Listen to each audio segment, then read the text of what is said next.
Tonight on Nightline, deserted in the desert. When mortgages boomed, this Arizona city sprang from the sand. Now, 1 in 10 homes are empty. The inside story of how one town melted down.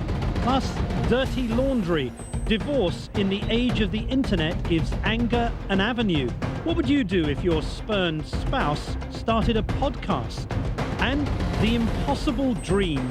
We landed on the moon and the Red Sox won the World Series. So can Hillary Clinton win her party's nomination?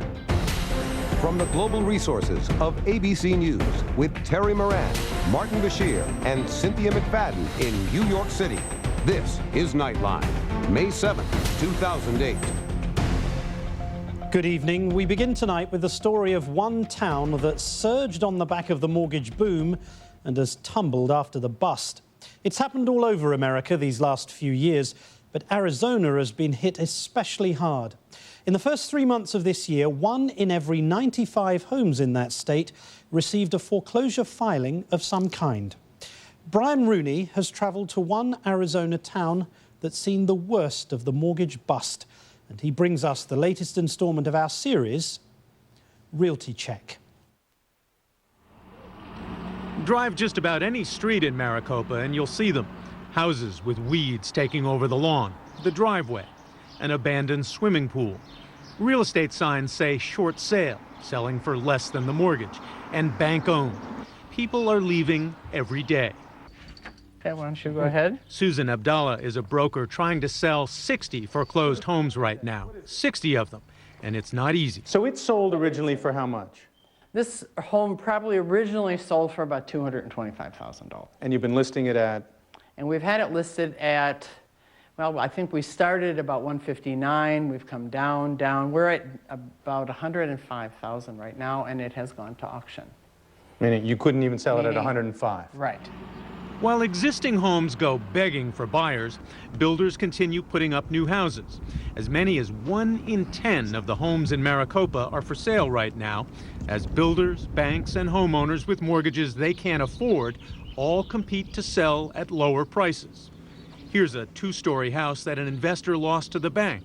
Never been lived in. If a builder was offering this today, what would they have to offer it at, do you think, to even make a penny? Brand new, just building it. Well, they are offering it probably for 179. But this too is brand new, unlived in. Correct. Went for 140. Mm-hmm. Right. So that's got to be driving the builders crazy. They're driving us crazy, and we're driving them crazy, I guess. But you know, it's a funny market. It's more than just funny. At least one analyst has described Maricopa as the poster child for excess in the housing market. 8 years ago, this was a railroad crossing in the middle of ranch land southwest of Phoenix. A gas station, the Dairy Queen, the sheriff's office. During the building boom, a city sprang almost spontaneously from the desert. As home prices rocketed in Phoenix, the buyer's motto became, drive until you can afford it. And that place was Maricopa. In the year 2000, the population was just 1,000 people. Today, it's 33,000. Brad Milne used to sell new houses here. They practically sold themselves.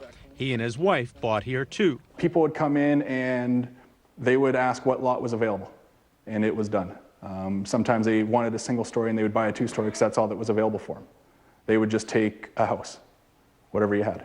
It became a frenzy, fueled by first-time buyers afraid of getting closed out of a rising market and speculators looking to make money on a quick flip. No money down, interest only, a sure thing. You had builders and other development people that could not get permits fast enough. They wanted a permit turned around in 12 hours because they couldn't sell the home fast enough. You had people lined up 100 deep on a Sunday morning for a lottery ticket. I saw it here, I saw it in other valley communities. Maricopa does have nice open spaces, brand new schools, but the city grew so fast it doesn't have a hospital, no movie theater. They had to quickly form a city government just to exercise some kind of control over development. I pleaded with the national home builders like Shea and Pulte and Kaufman and Broad that the investors are coming into town. They need to watch what they're doing. One in 5 homes in Maricopa are sold to an investor. But times are good. They wanted to keep the sales going to satisfy the stockholders in those firms. Back up a second. You said you pleaded with the home builders? Yes. To to be careful on selling to investors. I could see that we'll have potentially neighborhoods with for sale or for rent signs on those lawns. This is your only road in. Jay Butler teaches real estate at Arizona State University, and he's studied every up and down in the regional market. They really weren't building homes. They were building mortgages that they could put into, or their investors or lenders could put into mortgage-backed securities and in turn sell them to investors in China, France, other parts of this country. They were really a financial generator, not a home builder. By early 2004, the median resale price of a house was about $150,000. 2 years later, nearly $260,000. Then the mortgage crisis hit, and by the end of 2007, that resale had plummeted to just over $197,000, and brand new houses were even less, $180,000. You were saying that maybe 2 to 3 years after they start selling homes in a subdivision, they start getting repossessions. Right, because I think depending on the kind of loan that they did, if they did a zero down, interest only, second mortgage to cover the mortgage insurance, then of course that's all going to come due after 2 years. They took out loans even to cover mortgage insurance. Correct.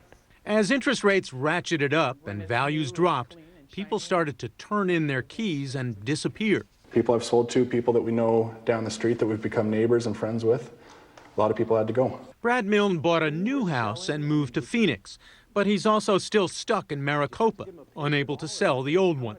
We can't afford the 2 homes, but we don't want to give this house back for $100,000 less than what we paid for. But he's also out of work, laid off because business was so slow. Was some huge mistake made there in some way? I would say yes. I mean, I think that the builders got overzealous and purchased too much land and tried to throw up too many homes. The word disaster comes to mind, but the mayor says that's too harsh. This city, more than ever now, is still the most affordable alternative to Phoenix. The mayor says Maricopa's future is delayed, not destroyed. But he says there is a lesson to be learned here. I think as a nation, again, that's what we're going to have to learn, is that what are our balance, what are our priorities in life? You don't become a millionaire on trying to sell homes. Because thousands of people were badly hurt here trying to do just that. And it may be years before they and the city that was briefly their home will make a comeback. This is Brian Rooney for Nightline in Maricopa, Arizona. Our thanks to Brian Rooney. And when we come back, why won't these women let us show their faces? It's because they're airing